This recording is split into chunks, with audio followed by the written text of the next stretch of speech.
We knew we were making a game inspired by dodgeball. And there's a point in pre-production where you're just making mechanics, trying them out, putting them in games, seeing if they're fun, do they add to the fun, do they not? And you don't really care about the context of it. We needed a world that had a certain amount of absurdity to its design, so a certain amount of liberty that allowed us to go anywhere with it. So then you get to this point where you start locking down mechanics.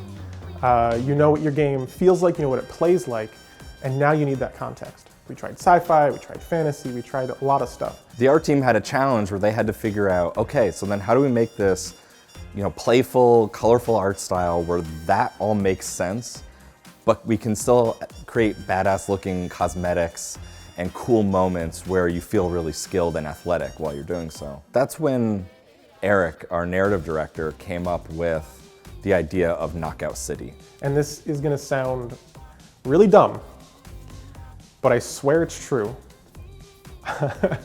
I woke up from a dead sleep with the title of the game in my mind.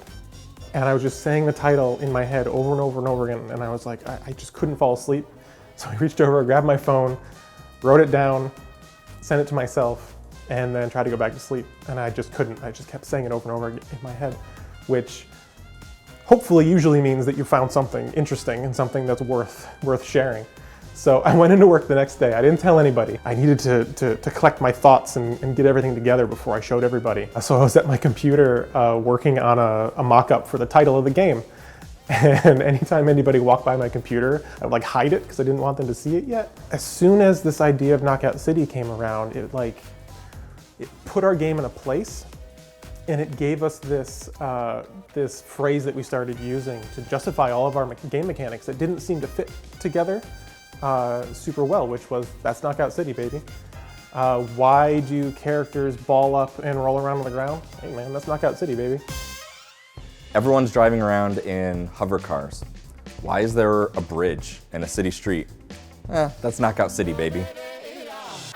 One of my favorite stories is we were in the middle of a play session and a pretty huge bug happened where I think someone got knocked out and they just went into a T-pose, and I think their eyes got really big and popped out of their head, and someone turned to me and said, is that Knockout City, baby? And I was like, no, that's not Knockout City, baby.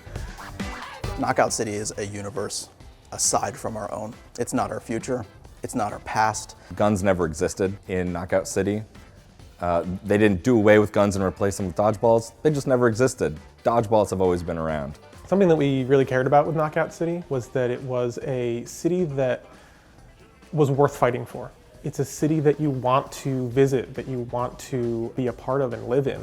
So we didn't want it to be all destroyed and dirty and gross. We went through a lot of iterations, a lot of exploring. It takes setting up certain pillars, certain consistencies that you need to create, like restrictions to be creative within. It was the combination of the technology and the retro influence and the way that the vehicles were designed, the 3D printing, scanning cranes that were hovering above the construction dirt, but looked like they were right out of the 50s. So there's kind of like a global universal shape language that we try to incorporate into everything in the game in some form or fashion. You'll see it in the environment. You'll see chevrons a lot. You'll see 3 rings a lot. So you get that kind of repetition in there, and it kind of helps unify the world. It's a very strange place, right? It's a city based around dodgeball, which is so unique. But it kind of needs to be in order to explain why there's no violence or whatever. They have dodgeball to settle all their disputes. We need to try to show that world to people. We need to make the world interesting, intriguing, and stuff like that. So it's that intersection between the desires of art and narrative. We needed to create a world that supported the gameplay, first and foremost.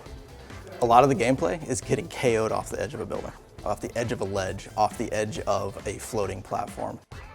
We try to find as many opportunities to color dangerous things with either, a glowing magenta neon, or even just the color magenta itself is effectively the danger color, and try to border the edges of the world to make sure they know they're about to exit the level and fall into some pit or some obstacle, or just like a dangerous thing like the wrecking ball in construction has glowing magenta on it to inform players hey, this is a fairly dangerous object. We have to be able to make a wide variety of customizations that are going to be appealing to a wide range of people. You don't know what order players are going to experience all the visuals in the game at. So, in a single-player game where it has a linear narrative that's played out for you, you have a very good idea of what the player's going to see, when they're going to see it, and how they're going to experience. In our game, we have levels that players can play at any time.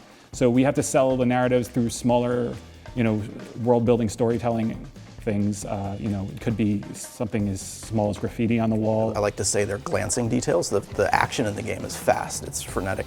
In Rooftop Rumble, for example, we have a small story going on in which you have one side is nice and fancy and the other side is kind of a more dilapidated building, and they're having a party on the rooftop with their bandstand, and they're stealing power through a series of interconnected power strips and extension cables, and it drags its way across the level. So just small things like that. They don't interfere with the gameplay. They're not going to mess up your movement, and they're not going to get all up in your face, but just small stories to narrate what's going on in the world. I'm just really proud of the world that we created around this gameplay mechanic, where the game and the world make sense together and create something really special. So because we put so much work into finding out what this city is, what is Knockout City, when it comes time to look to the future and add like new gameplay mechanics or maps or something like that, the city is just there waiting for it. For instance, when we go to or when we go to the I actually don't know if I can talk about those at all.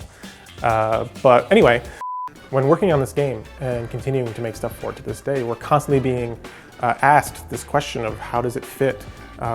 Where does it exist in the world, and what does it look like? And more I found that the answer to that question usually ends up being, well, that's Knockout City, baby.